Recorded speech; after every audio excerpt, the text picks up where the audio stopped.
Stay down, okay?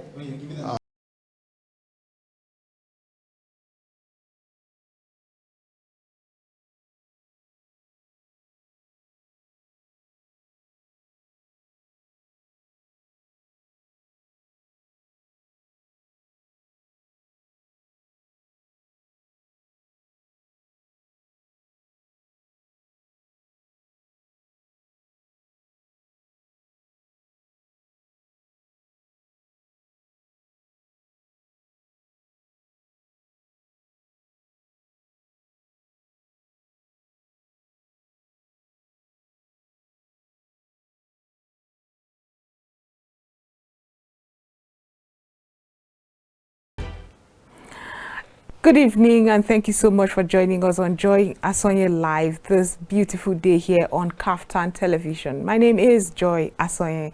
On today's edition, we'll be focusing on Inec'S preparedness for the gubernatorial polls. I will be discussing this with Dr. Moses Paul. He is the National Coordinator, Yell Out Nigeria, and also a social activist and a member of the Obi Dati Presidential Campaign Council. Thank you so much for being part of the program. Thank you. The pleasure is mine as always. Okay, Dr. Mo, we would go for a short break and return to discuss more on the topic today. Stay with us. We'll be right back.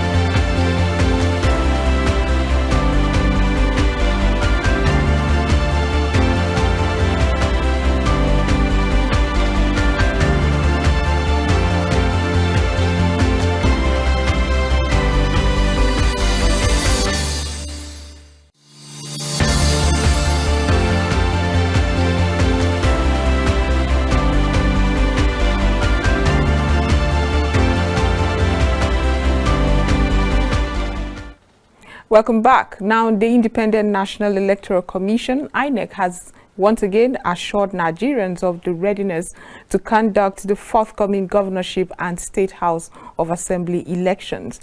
The Commission have promised to ensure a hitch-free and fair elections. This is coming after the outcome of the 2023 presidential election that sparked considerable controversies. Well, to discuss this, again, we have Dr. Moses Paul. He is the National Coordinator, Yell Out Nigeria, a member of the Obi Dati Presidential Campaign Council, and a social activist. Let's just start with, in retrospect, let's talk about the postponement of the governorship election by 1 week that was announced some days back. If you now look at the presidential polls, I know a lot of Nigerians were happy, if not for anything, in the build-up of that poll, that for the first time in 3 election cycles, we didn't see the presidential polls being postponed, and that didn't happen, and yet we saw the hitches and hurdles that was faced. In retrospect, let's start there. Would you have said it would have been nice if that elections was postponed just so that INEC could get some of the logistical and technological problems they faced sorted out? I don't know, but for an election that people were burnt in Kano, people were shot in Rivers State, bruised, injured, wounded in Lagos, and from the comfort zone of the National Coalition Center in Abuja, a presidential elect was announced, I begin to wonder if there is anything to think about the 2023 general election. 4 years was there for INEC to prepare. Over 400 billion of taxpayers' money. So I don't know what to say. Like, are we even having this conversation? We had all the time.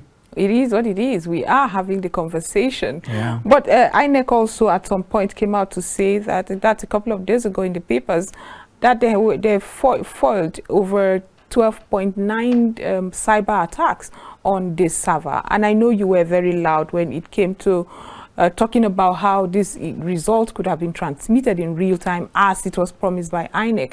Would you say that's a viable and cogent reason for that transmission not happening in real time as we had hoped it would?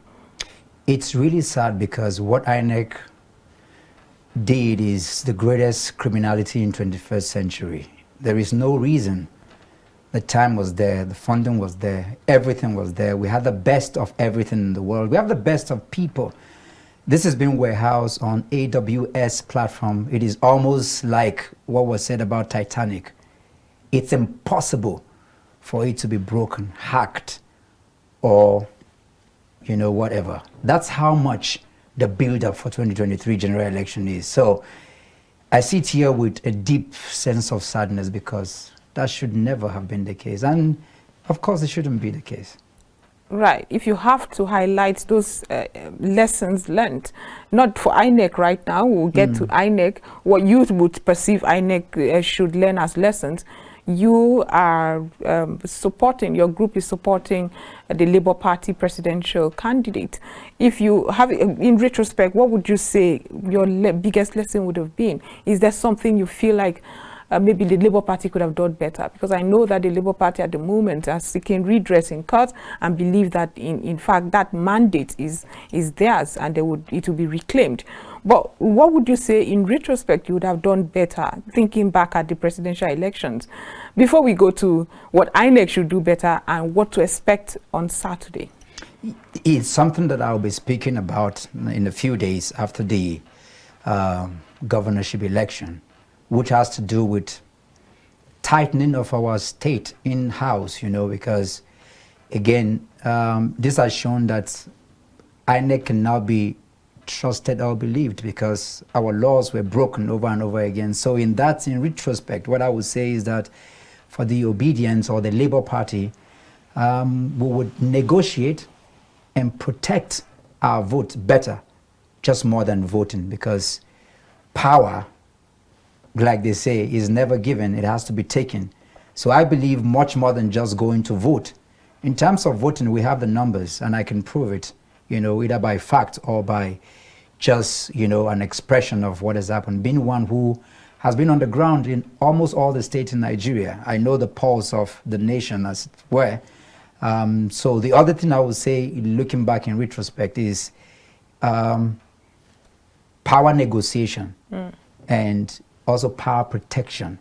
And I can explain it here, but it's something I would like, you said tightening of our state. That I did not understand, and I'm sure my viewers didn't understand too. So I would like you to just elaborate a bit as to what you mean by tightening of our state. Because when it came to the polls, we saw everybody was there.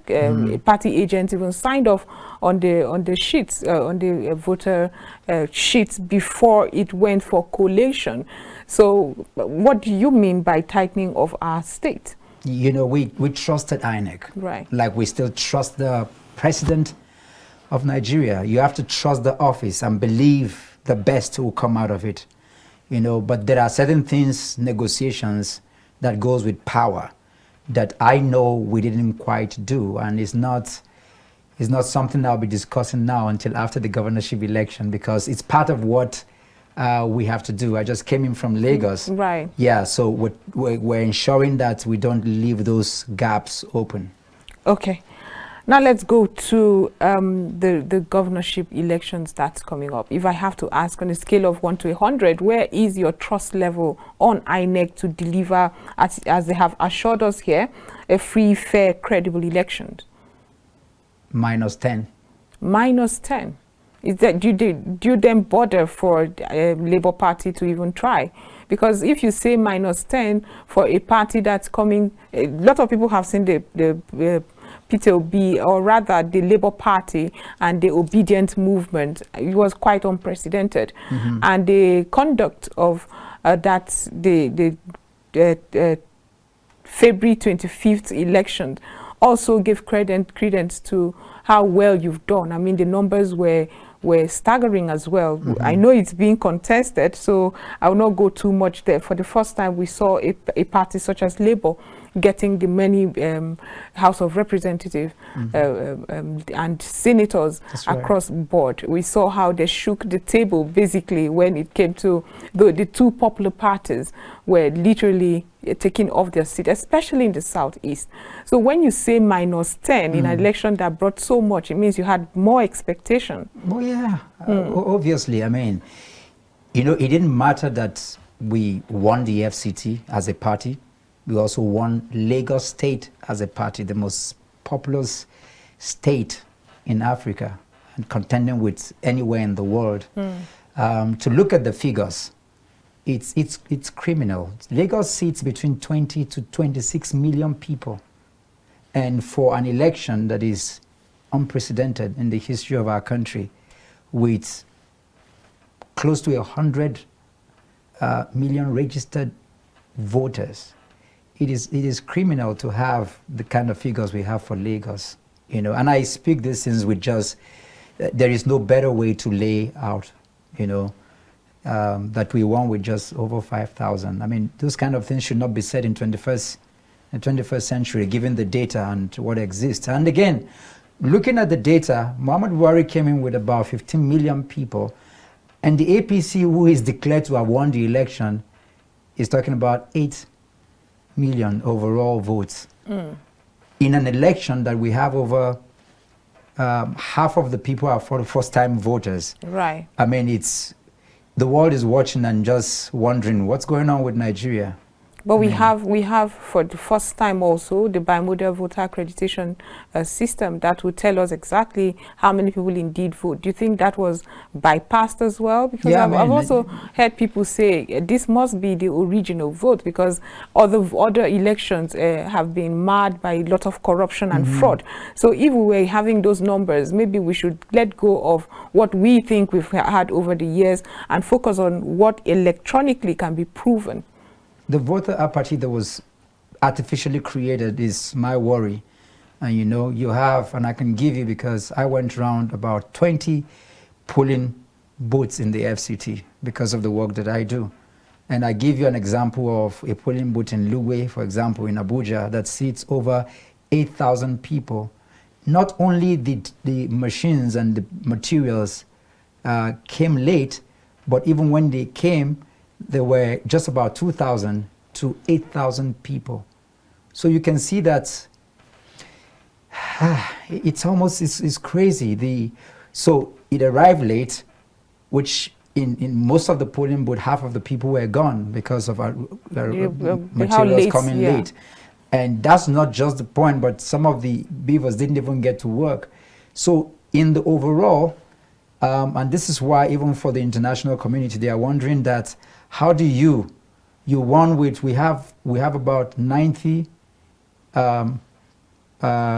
let's even stay with the 2019 general voters, which is about 85,000 registered voters. Yeah. And then you're looking at just 1 million, and then we're looking at just about a president-elect who is coming with just about, what, 8? That's about 10% of the registered voters in a country that is over 200 million. Over 87 million Nigerians got their PVCs. PVCs. About 94 million got registered. Yes. 87 got their PVCs. Yes. And we were recording 25 million votes. So when you look at that, the voter apathy that is created is way beyond anything that we can be talking about. And that should leave a deep sense of sadness and you can see that. And that's why even with the pronouncement of the president-elect, it was almost like a deep sense of a deep darkness. Nigeria are the most, you know what happens when Buhari came in 2015. You know what happened when Obasanjo came in. You know what happened when Yar'Adua came in. When we win football matches, when Nigeria is that country that is said to be suffering and smiling. In this case, we couldn't even smile. I'm not sure what you mean by we could not smile, and what happened previously that isn't happening now. What would you love to see? By now, on the whole of, Nigeria should be bubbling and in joy, you know, in happiness and, you know, like in crazy joyful mode and moment. But that's not what is happening, because you can see with, like I said in the beginning, people were injured, people were burnt, all kinds of things, ballot boxes and beavers were snatched and all Which of that. actually often characterizes our election. In fact, if anything, if you have to place this particular poll, that's the presidential poll, with others, this seems slightly better in terms of security. It should have been A grade, because now you're talking about using technology. I mean, this is the age of technology where you can run your office from your home, completely free from anything. This is what this election was supposed to be. This is supposed to be the election that would put the torchlight on Africa. But sadly, we're having these kinds of conversation, because at the end of the day, it's not about the concrete jungle. It's not about the machines we build. It's about the people.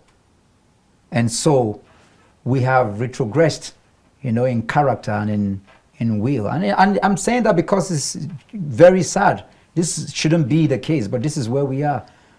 I just mentioned the staggering number of attacks that INEC claimed they had on their servers. Do you think it's a legitimate reason for not having the transmission, the INEC registration viewing, INEC result viewing portal transmit results in real time as we had promised? And do you think it's a legitimate reason why we saw the hitches we did? No, it was this is a deliberate attempt to steal Nigeria's whoever the winner is, to twat and ensure. Because if you understand technology and you understand what AWS is, Amazon is not, it's like global central bank being broken down by what? It's almost, that's why I use the value of the Titanic sinking. When you're talking about the kind of servers that INEC has put in place, it's not one that can be broken into. I mean, they actually said they fought off those attacks, but 12.9 million attacks. That's a lot of attacks. And you can also see that the data at the moment, I'm not sure if it's 100% now, but IREV has still not uploaded all 100% of the results, and you see how long it's taken to get all that data into the system. And I remember before the collation, the eventual declaration of the president-elect, I remember you also organized a demonstration. I'm not sure if that's the word you will call what happened there. Would you say, having seen how long it has taken INEC to even upload the data into the server, it was necessary for you to still have that demonstration? You'd see that the data seemed to be overwhelming for the commission. It's not overwhelming, and I clarify, and I'm saying it on my honor as somebody who is very well schooled and also understand the technology. I mean, we live in a world where in New York City, I take my ATM card of Zenith Bank or UBA, I put it in, and I'm able to get the currency of any nation. This is the world we're living in, and to have the kind of sophistication, it's unforgivable what whoever the people, and that's why I went out to ensure that what Professor Mahmoud, Yakubu and his lieutenants have done is unforgivable. And it's also why I'm still holding my president accountable, because he promised on national television, he promised me a free and fair. He also ensured that everything will go. That's why he signed the electoral law into law. I mean, this is law. You don't break the law. So what we expected and why we carried out that demonstration and that protest was to ensure that the coalition that was going on was stopped, because that's fraud. That's a scam going on in the National Coalition Center. The world was seeing results that were coming from the polling booths, not tallying what is being read. I mean, this is daylight robbery. I would do 10 times more if you reverse the time. Okay. At what point did you notice that something was not quite right with the coalition that was ongoing? Is it that you had your situation room and you had your agents who gave you results that had discrepancies or irregularities and did not match the results there? Or at what point did you know, oh, something must be wrong and this coalition should stop? We had several situation rooms. I was also an observer.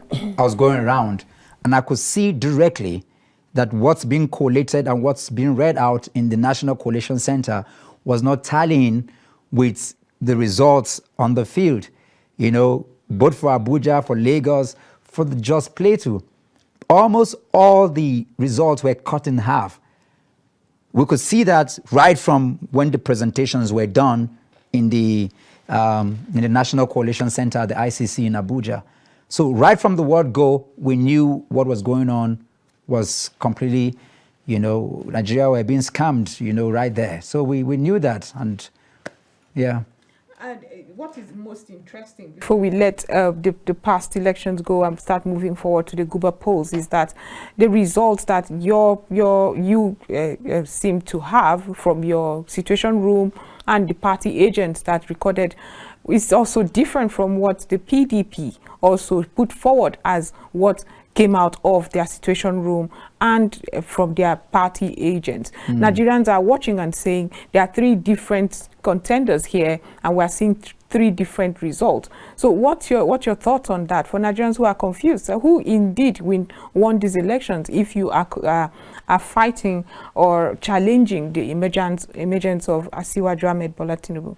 It is clear that right now the Jagaban of Lagos has been dethroned. I mean, and I say that because this is about the state that has the largest polling vote in Nigeria, apart from maybe Kano State. Right. You know, so, and this is the seats of power. There's contention, you know. Labour Party won in Lagos and also won in the FCT. And it's critical to note that the electoral law is very clear that you have to win a number of states plus the FCT. So you couldn't even have declared a presidential winner who didn't win in these two. Senior advocates came together and clarified that. I mean, I had an interview with one who said because of the constitutions, the Nigerian constitutions, where it places the FCT, it looks at the FCT rather, as a state. So that has been clarified for us, and that is why that declaration was made, according to senior advocates of Nigeria and those who had interpreted the law. But let's move now to the obedient movement and Labour Party ahead of the gubernatorial polls. We are now seeing some sort of endorsements going back and forth. We're seeing those who were obedient, not necessarily Labour Party, and they are disassociating. Does that concern you, that this movement is not one that would join a political party, put your hands together and form that governance of development and whatever the manifesto is of the obedient? I like to think is one that sees a Nigeria that thrives. So we're seeing that put aside, and the Labour Party not necessarily as the champion of the obedient movement. Does it concern you that the Labour Party might not garner that much support any longer, now that Obi, who is the head, is not in the ballot? As we speak right now, Obi is in Lagos, garnering support and ensuring that people vote for the governorship candidate of the Labour Party, GRV, Badibo in Lagos.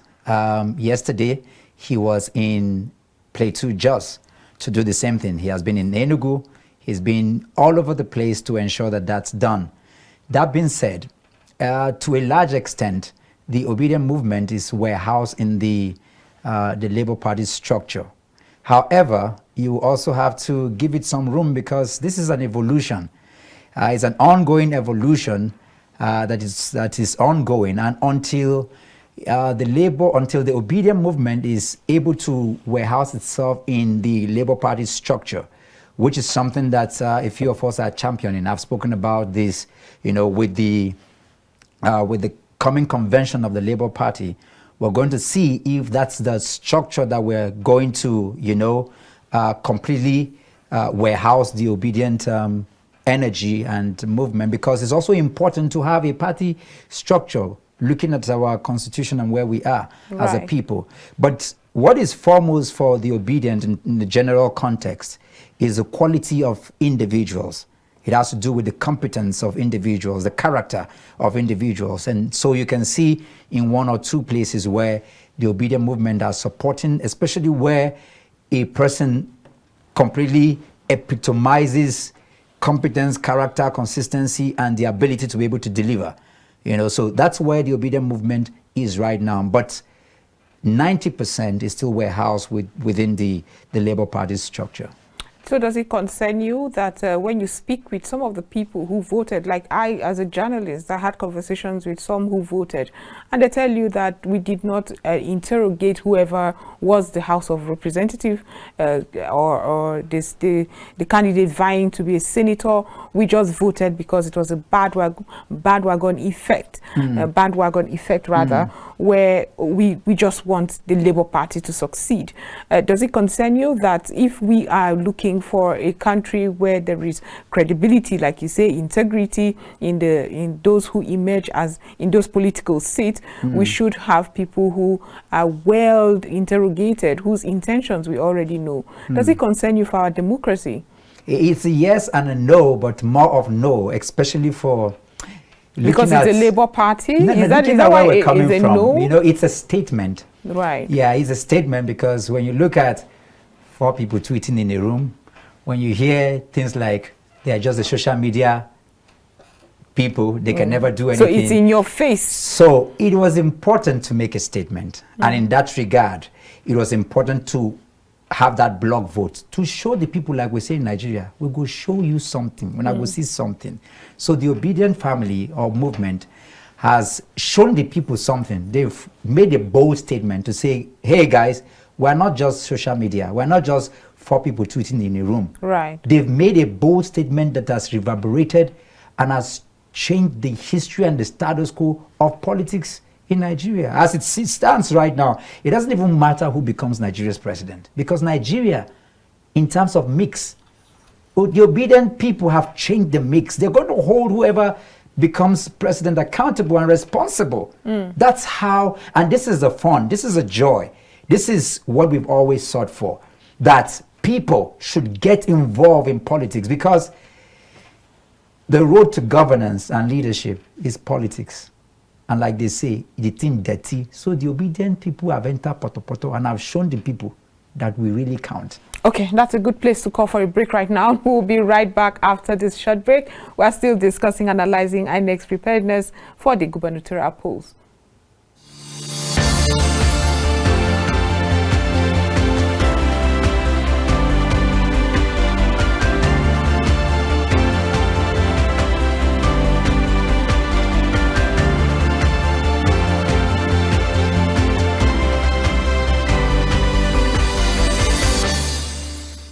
My name is Sheilo BCFR, the Black Comedian of the Federal Republic. I tell you, when it comes to the best of entertainment, the best of news, the best of information, something that is educative, you're right here at the best place to see that. It's KAFTAN TV. You know what? Increase the volume. Keep watching. Don't touch the dial, okay? It's your girl Inec'S Blessing Sunday. I want you all to keep watching KAFTAN TV. Please keep watching KAFTAN TV. It is the best TV station in the country. They're doing an amazing job. Please do not touch the dial. Keep watching. Thank you. In a world where information is vital to every individual, a platform where technology is a medium to pass information, you can always catch up on all information written in the newspapers, even without having one. Join us on The Press. Reaching live from the Abuja studio. On The Punch for this morning. The Blueprint newspaper, Nigerian Tribune this morning. As we give you information and opinions about current events and topical issues on politics, business, sports, entertainment, weather forecasts, and lots more in the local city, across all states, and across all countries. Showing daily on Startimes, channel 124, 9 a.m. West African time, only on KAFTAN TV. Stay connected with us on our social media handles. I pursue the federal government to pay us our damage. YouTube, KAFTAN TV. A very tricky one. And then the bottom line is this. Website www.kaftan.tv. Point is, the youth must come together. The pendulum can swing in your favor. Instagram KAFTAN_TV. KAFTAN TV. Imagine a beautiful world.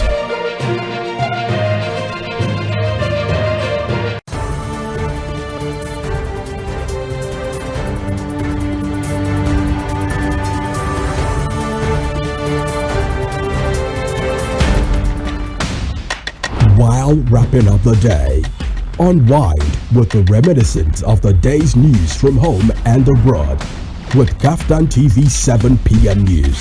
Good to have you join us on KAFTAN News at 7. Nigerians are living in abject 5%. Are young people repurpose the Harmony Symphony. It's good to have you join us on KAFTAN TV News at 7. We found that the 10 naira tax is not actually sufficient. National, foreign news headlines. Get balanced, accurate facts on the latest news in business, politics, entertainment, sports, and more. Live from our studios. Many thanks for watching. Join us again at 9 KAFTAN p.m. TV News.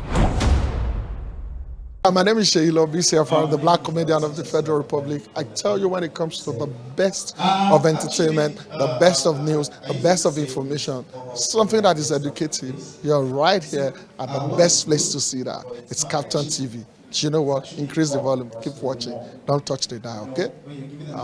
It's your girl Inec'S Blessing Sunday. I want you all to keep watching KAFTAN TV. Please keep watching KAFTAN TV. It is the best TV station in the country. They're doing an amazing job. Please do not touch the dial. Keep watching.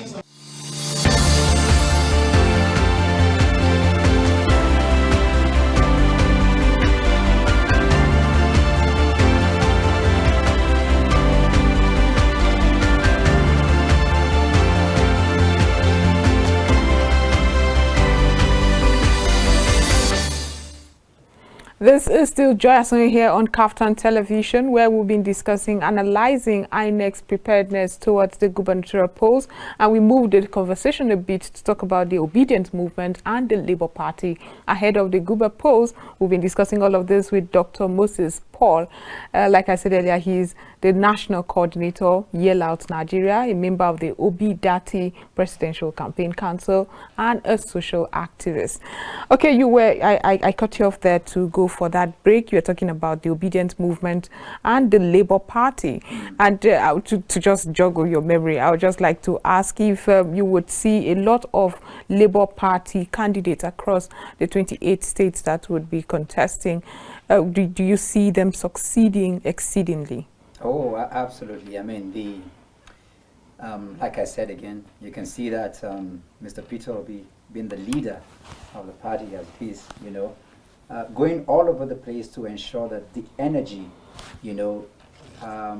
is back, and also ensuring that, they get their jump back up again. And Lagos this afternoon is right there on fire. What I mean is back with so much energy because he jumped into the campaign, trying to see how much we can pull. Yes, we don't have candidates in all the 36 states, but for the places we do, we're expecting quite a number. And yeah, I think the Obedient family are going to also show their signature mark again. Right. Okay, let's talk about Cross River State, where Peter Obi endorsed the gubernatorial candidate that was not that of the Labour Party. And I know that he has received some backlash from members of the Labour Party who said, okay, we formed this party hoping to get a structure for you, and here you are moving away from that to support a candidate of another political party. Do you think that's a legitimate concern from the Labour Party members and some Obedients who think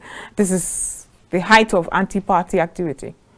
Yeah, anti-party activity, maybe yes, but Mr. Peter Obi is a very deep thought, characterized person. You know, he's one in a million in the world. In Africa, he's one of top-notch leaders that we have. He's not wishy-washy. He comes from a very deep, very, very deep place of thought, and he's not one that would, he is not flippant, and therefore if interrogated, you will find that you would agree with whatever choices he's made. He's not one that would, because of party affiliation, community affiliation. Mr. Peter Obi is the kind of person that if a family member does what is wrong, that person is going to go to jail. It doesn't matter who you are, So if he goes ahead to do that, and also this is important for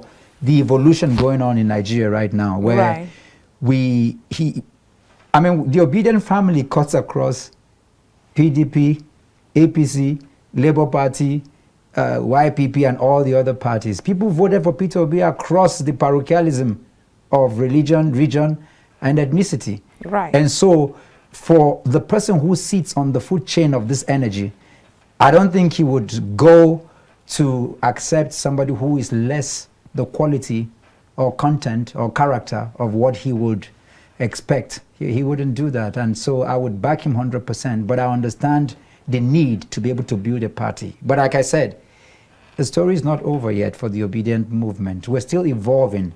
And it's possible that Labour Party can be the bus stop. But as it stands right now, it is not in terms of 100%, maybe 90%, but not 100%.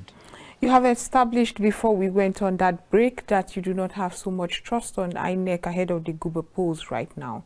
So if they have to assuage your feelings right now, what would it be? What can INEC do at the moment for people like you who do not, who are necessarily not trusting the commission at the moment?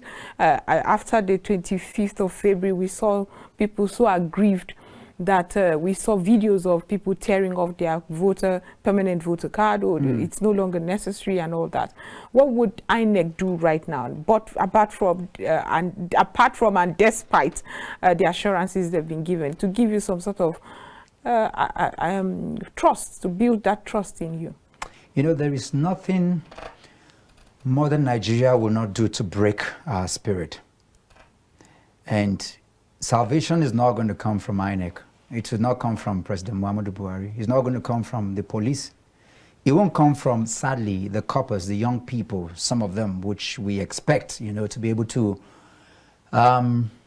raise their head up and be able to understand that this particular timeline that we are is theirs, to understand and look back that the times are reminding us again of the days of Nnamdi Azikiwe, of Sir Ahmadu Bello, of Chief Obafemi Awolowo, who came together, total strangers, but for the sake of delivering to us a nation, they came together looking at the vision, and of course, they bantered together and delivered to us a nation.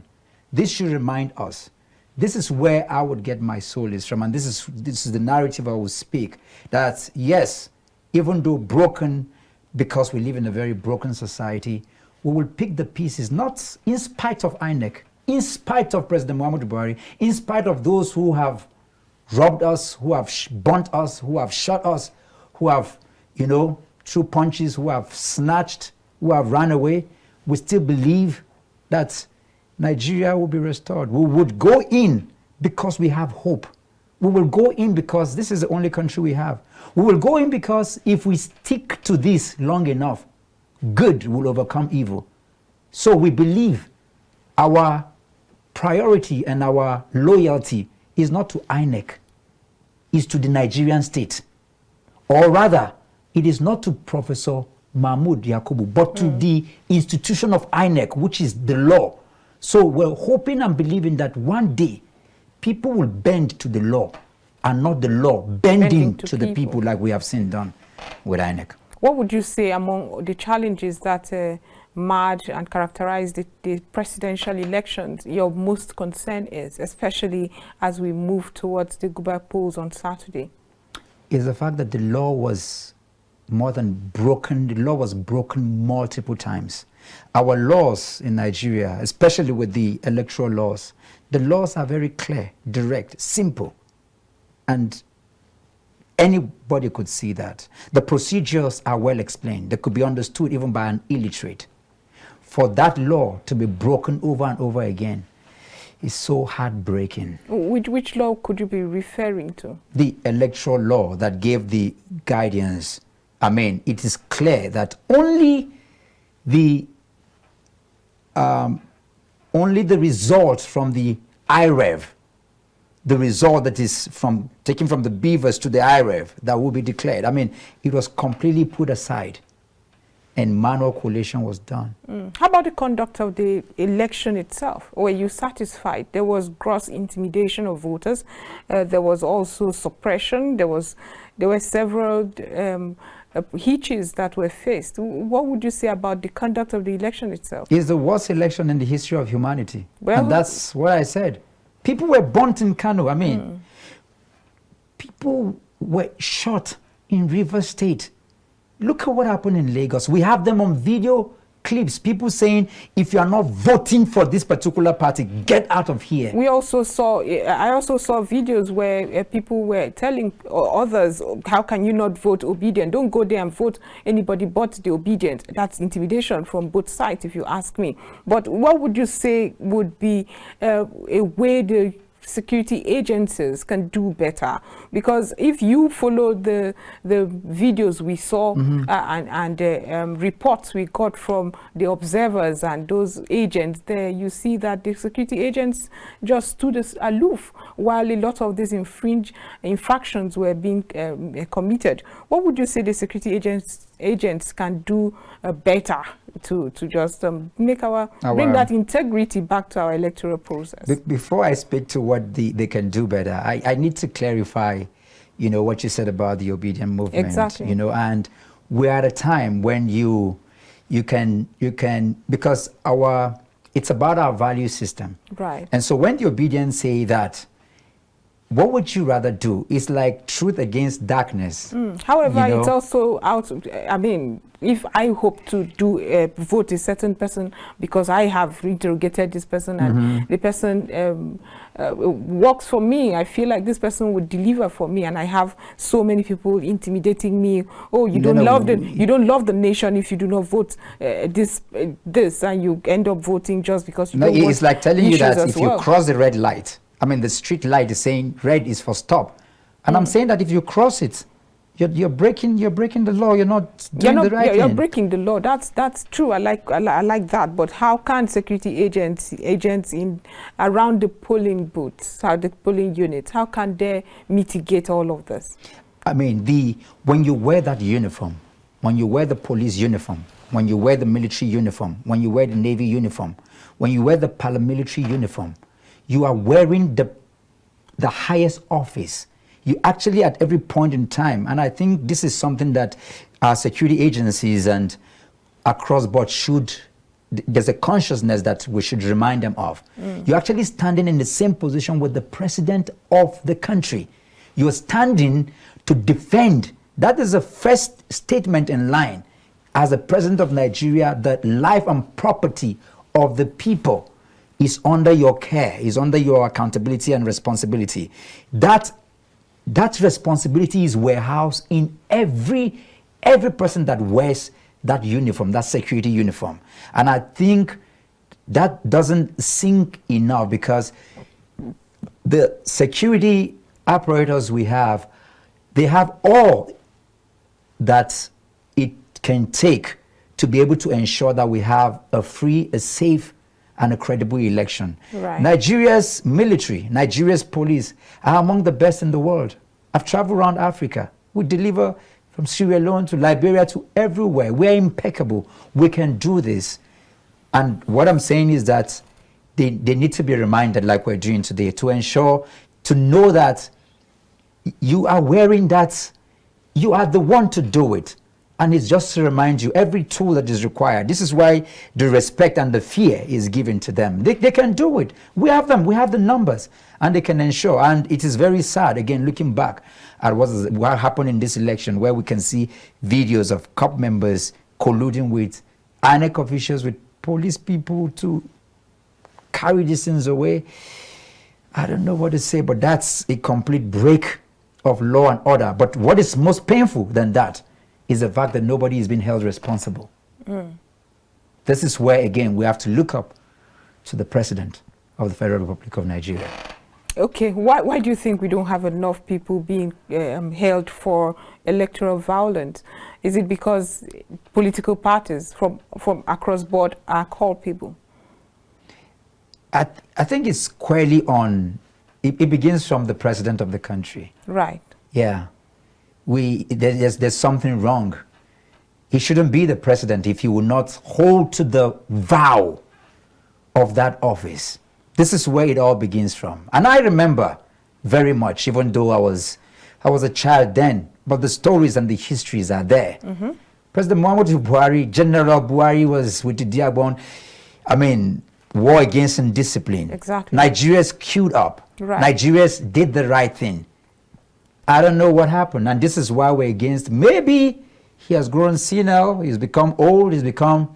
Yeah, but I would like to know what the president would have done at this point. We saw in 2019 when the tensions were high and there was that speculations that ballot boxes would be taken away from polling units, and he had to make a proclamation that you would take a bullet if they are caught with a ballot box. We thought our electoral process had gone past that draconian ruling, and I know some people, he got some backlash for saying, oh, capital punishment just because somebody must have been paid by politicians, go after the politicians and leave that. We thought with the Electoral Act and the use of beavers and IREV, we would see a saner electoral process. So I'm not sure what you would have expected the president to do in this case where we were seeing this voter suppression and intimidation. Yes, if young people were not killed at the Lekki toll gate holding up their flags. And there we go again. There we go again. If we didn't have stories of an accountant general who stole over 100 billion and still free,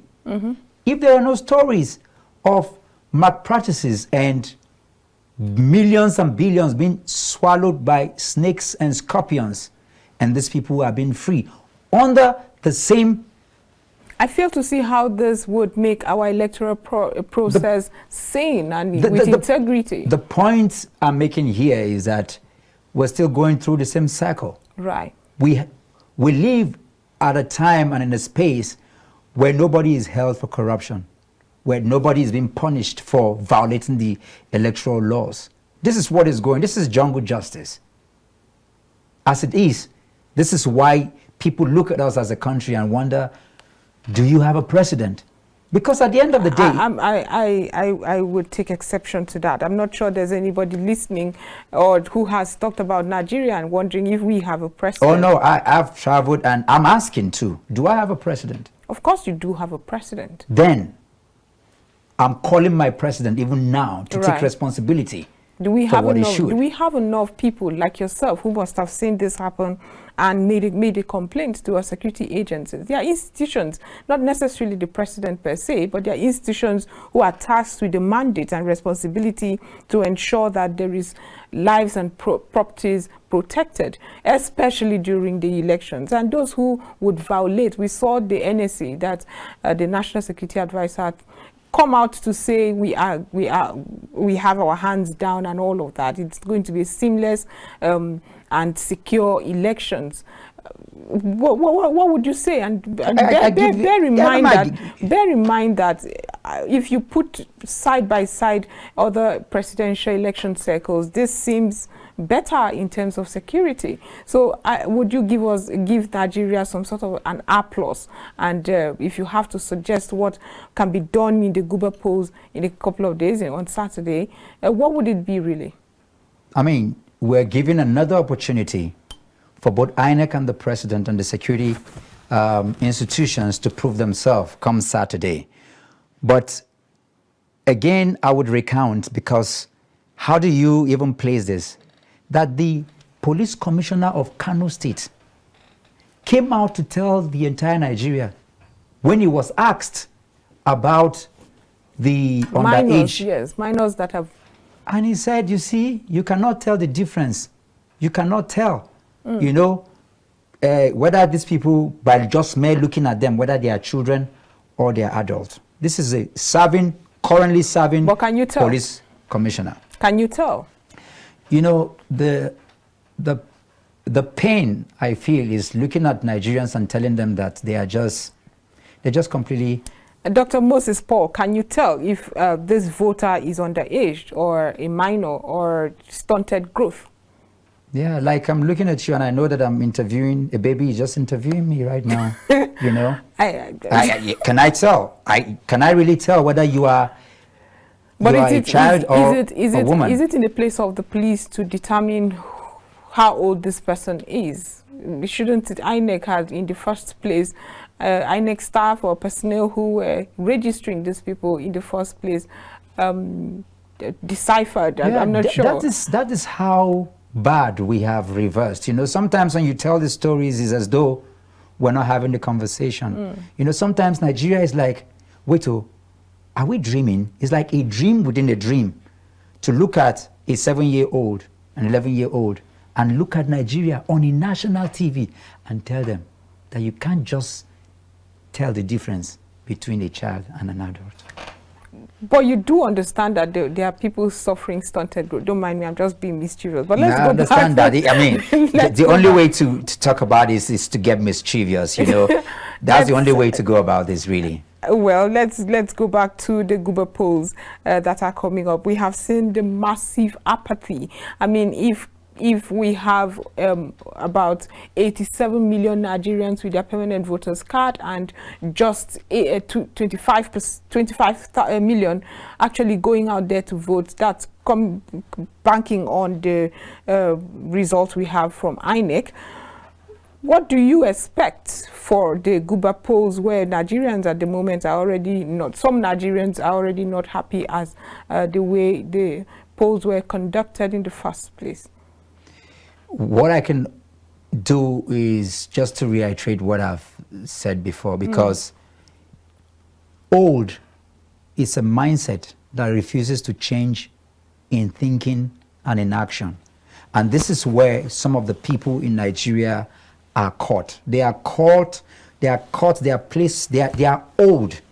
They have refused. They don't want the growth of Nigeria. They don't want the development of Nigeria.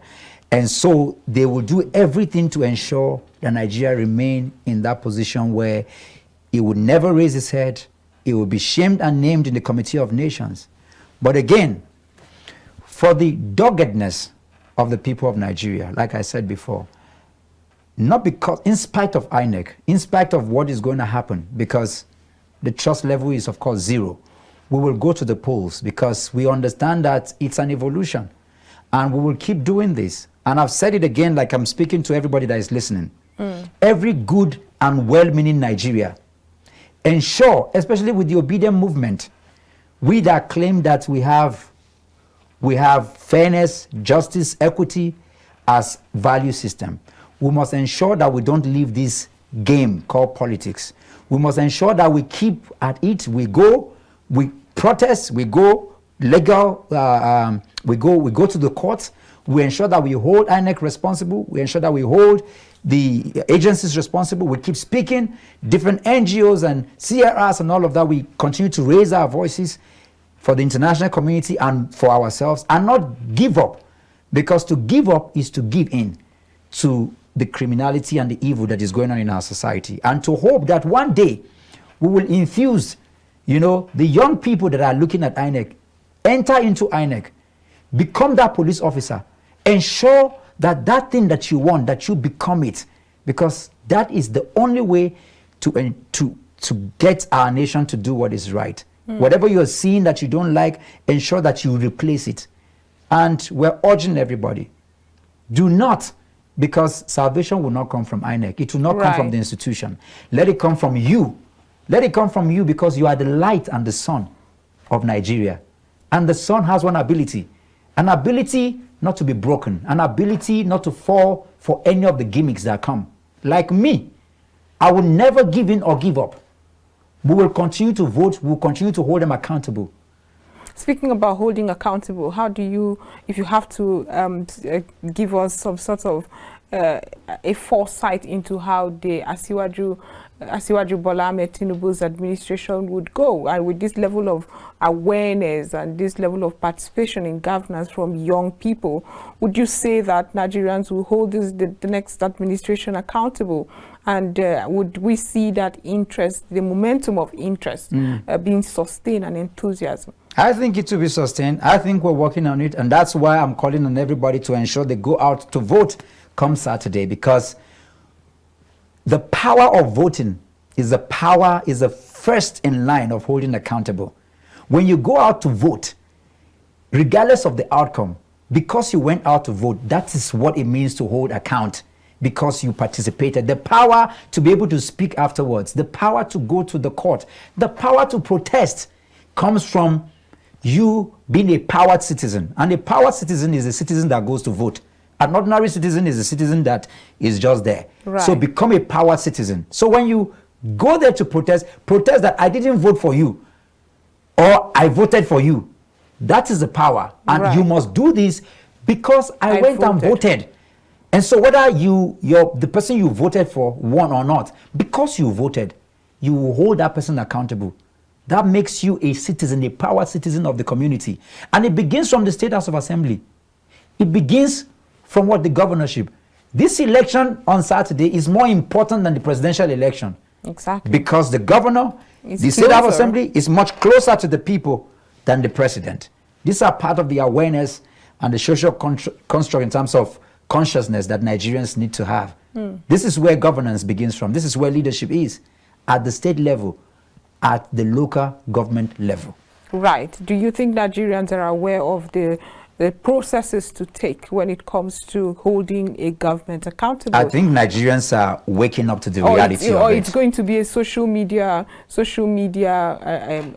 talk and engagement. And This election has already proven, and not just from me, but from even well-meaning APC and PDP people, just like Right. Reno Omokri and all the other people, they've attested to the fact that these people are not social media people. They've come out brazenly that today the status quo of Nigerian politics has changed.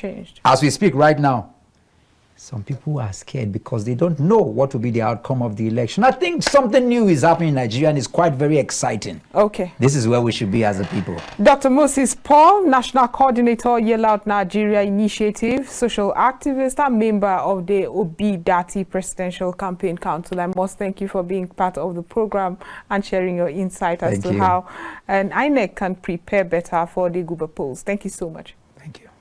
Okay, this is it for Joy Asonye Live today. My name is Joy Asonye. Do join us tomorrow for more. Have a wonderful evening.